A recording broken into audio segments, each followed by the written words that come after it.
네, 제2차 북미 정상회담이 얼마 안 남았죠. 27일로 예정돼 있으니까요. 네, 미국 측 대표, 지금 실무협상 대표 스티븐 비건이 일주일간 서울 평양 일정 마무리하고 미국으로 돌아갔습니다. 근데 평양에서 협상 내용은 아직 정확하게 구체적으로 공개가 되지는 않고 있어요. 관련된 얘기를 민주평화당 박지원 의원과 함께 자세히 나눠보도록 하겠습니다. 안녕하세요. 네, 안녕하세요. 박지원입니다. 네, 박 의원님, 북한 얘기 하기 전에 5.18 얘기 잠깐 해야 될 것 같아요. 예, 자유한국당 김진태 의원 등 3명의 의원이 5.18에 대해서 망언에 가까운 말을 좀 했어요. 이 부분에 대해서 국회에서는 어떻게 지금 대처를 해야 될 거라고 보십니까? 글쎄요, 저도 참 천인공노할 행동을 했는데요. 네. 김진태, 김종명, 김순례 네. 이 한국당 의원들이 한 행동에 대해서 더욱 얄미운 것은 네. 나경원 원내대표가 역사적 사실에 다양한 해석이 존재한다. 네. 이렇게 하다가 반응이 나쁘니까 5.18 희생자의 아픔을 주었다면 유감이다. 네. 이렇게 표현한 거예요. 근본적으로 한국당의 역사관이나 시대관이 참으로 의심스럽습니다. 네. 따라서 저는 차제에 이 3명의 의원들은 역사를 부인했기 때문에 네. 국회에서 퇴출시켜야 된다라고 얘기를 합니다. 근데 퇴출이라는 게 결국 제명일 텐데요. 구체적으로 보면은 이게 의석수로 보면 자유한국당 의석이 있으면 이게 불가능하지 않아요? 만약에 자유한국당이 예. 그러한 것을 반대한다고 하면은 네. 마찬가지로 자유한국당 역시 역사적 사실을 부인하는 퇴출 정당으로밖에 국민들은 생각하지 않을 겁니다. 네. 근데 이 자유한국당 쪽에서 이런 얘기들이 나오는 이유가 뭐라고 생각하십니까, 의원님은? 글쎄요, 지만원 씨에 대해서는 네. 지금 현재 형사재판이 진행되지 않고 있습니다. 네. 왜냐하면 자꾸 새로운 발언을 해서 사실대로 이제 고소를 하기 때문에 재판부에서 자꾸 병합 심리를 하고 있는데요. 네. 이러한 것도 빨리 재판을 진행해서 그러한 사실을 밝혀줌으로써 경종을 울리게 될 것인데 네. 이 자유한국당이 이런 시대착오적인 일을 하는 것에 대해서 만약 북한의 폭도 600명이 광주에서 그 폭동을 일으켰다고 하면은 그때 당시 집권 세력이 전두환 세력입니다. 네. 전두환 세력은 북한에서 600명 폭도들이 광주에 들어올 수 있도록 방관했습니까? 국가안보를 그렇게 무시했습니까? 이러한 책임도 물어야 될 거예요. 네. 논리적으로 좀 맞지 않는다 이런 말씀이시네요. 도대체 네. 있을 수가 없는 일 아니에요. 네. 한 명, 두 명도 아니고 도대체 600명이 어떻게 북한에서 광주까지 침투된단 말입니까? 더욱이 그때 당시는 전두환 세력이 집권하고 있었는데 이러한 어불성설의 일을 가지고 계속해서 문제를 일으키는 것은 그만큼 광주 영령들을 무시하는 거고 역사를 부인하는 겁니다. 네. 만약 3.1운동을 그렇게 부인하고 역사적 사실에 대해서 다양한 해석이 존재한다. 이렇게 얘기할 수 있겠습니까? 네. 알겠습니다. 오늘 원래는 이제 어떠한 경우에도 이것은 철저히 처벌해야 된다 하는 것을 거듭 요구합니다. 네, 북미 정상회담 얘기를 하려고 했는데 이 얘기는 좀 안 여쭤볼 수가 없어서 먼저 한번 여쭤봤고요. 자, 북미 정상회담 협상 얘기를 좀 하겠습니다. 비건 대표가 일주일 일정 마치고 돌아갔어요. 근데 이제 북한에서 어떤 얘기가 오갔는지는 아직 안 알려지지 않고 있는데 지금 상황에서 박지원 의원께서 이번 일주일간의 협상을 평가하신다면 어떻습니까? 어떻게 됐든 비건 대표가 네.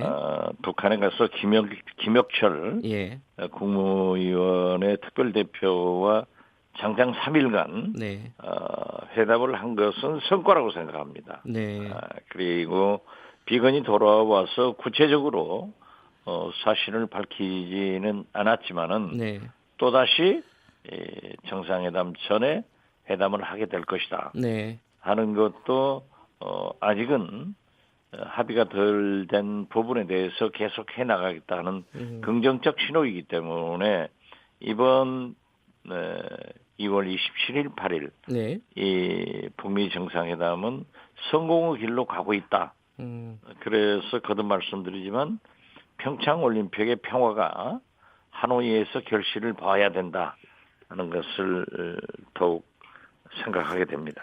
그 일부 언론의 해석은요, 조금 다른 부분들도 있더라고요. 예를 들어서 이제 이 김혁철 북한 특별대표와의 대화가 협상이 아니라 터놓고 얘기하는 자리였다. 이렇게 얘기를 한 걸 보면은 제대로 뭔가 해결이 안 된 걸 얘기하는 거 아니냐. 이렇게 좀 해석을 하더라고요. 이제 부정적으로 보는 쪽에서는 어떻게 보세요? 이런 것들은? 그걸 부정적으로 볼 필요는 없습니다. 네.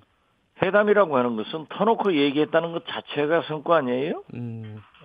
그리고 아직 어떠한 합의가 도출됐는가는 거듭 말씀드리지만 알려지지 않았지만은 네. 그렇게 오랫동안 회담을 할 수 있었고 또 다시 정상회담 전에 하겠다라고 한 것은 가능성이 높다는 것을 의미합니다. 네. 지금 현재 뭐 스몰 딜이냐 빅 딜이냐 예. 이러한 것들이 명확하게 안 나오니까 네. 언론에서나 전문가들은 그런 지적을 할 수도 있겠지만 저는 굉장히 좋은 결과로 도출되고 있다 이렇게 보고 있습니다. 긍정적인 신호가 더 많다 이런 쪽으로 보시는군요. 그렇습니다. 예. 그러나 역시 트럼프 대통령이나 김정은 위원장이나 두 분 다 스타일상 탑다운 방식을 좋아하시기 때문에 네. 그 실무 비건 김혁철 라인에서 그렇게 완전한 것이 합의 도출되기는 하지 않을 것이다. 저는 네. 그렇게 봅니다. 이게 베트남에서 지금 다낭이냐 하노이냐 뭐 얘기가 있다가 하노이로 결정이 됐잖아요. 저는 처음부터 네. 북한은 제 경험에 의하면은 네. 여러 가지 서포트를 받을 수 있는 네. 북한의 대사관이 있는 곳을 꼭 택하더라고요. 네. 그래서 사실 하노이와 다낭은 물론 좋은 곳이지만은 다낭은 북한 대사관이 없지 않습니까? 네. 그래서 저는 하노이가 될 것이다라고 얘기를 했고 네. 미국이 더 큰 합의 도출을 위해서 하노이로 양보를 해준 것도 진전이다. 네, 그렇기 때문에 우리는 그러한 장소도 미국이 양보를 해줬다고 하면은 네. 김정은 위원장도 상당한 합의를 위해서 큰 안을 수용해야 된다라고 거듭 말씀드립니다. 미국이 하노이로 양보를 해줬기 때문에 네. 북한도 뭐 일정 부분 좀 양보를 해야 되는 거 아니냐 이런 말씀이시군요. 그러한 좋은 신호 아니겠어요? 예. 좋은 양보이고. 예. 예. 근데 아까 그 말씀하셨잖아요. 이 스몰들이냐 빅들이냐 뭐 이 얘기가 아직 뭐 구체적으로 나온 건 아니지만은 그 박 의원님의 좀 어떤 예측을 좀 듣고 싶네요. 이번 회담이 2차는 어떻게 될 것인지 1차와 다르게. 저는 북미 간에 네. 또 남북 간의 비핵화 문제를 논의할 때도 네. 비핵화는 3단계로 될 것이다. 네. 첫째가 모라토리움. 네. 지금 현재 모라토리움 단계 아닙니까? 네. 두 번째는 동결. 그리고 신뢰가 회복되면은 완전한 비핵화가 이룰 것이다 라고 했는데 저는 사실 지금 현재 그렇게 논의가 되고 있지만은 미국 본토 공격의 방법을 없애주는 ICBM의 폐기 네. 그리고 지금 현재도 핵을 생산하고 있는 영변 모라토리움 죄송합니다.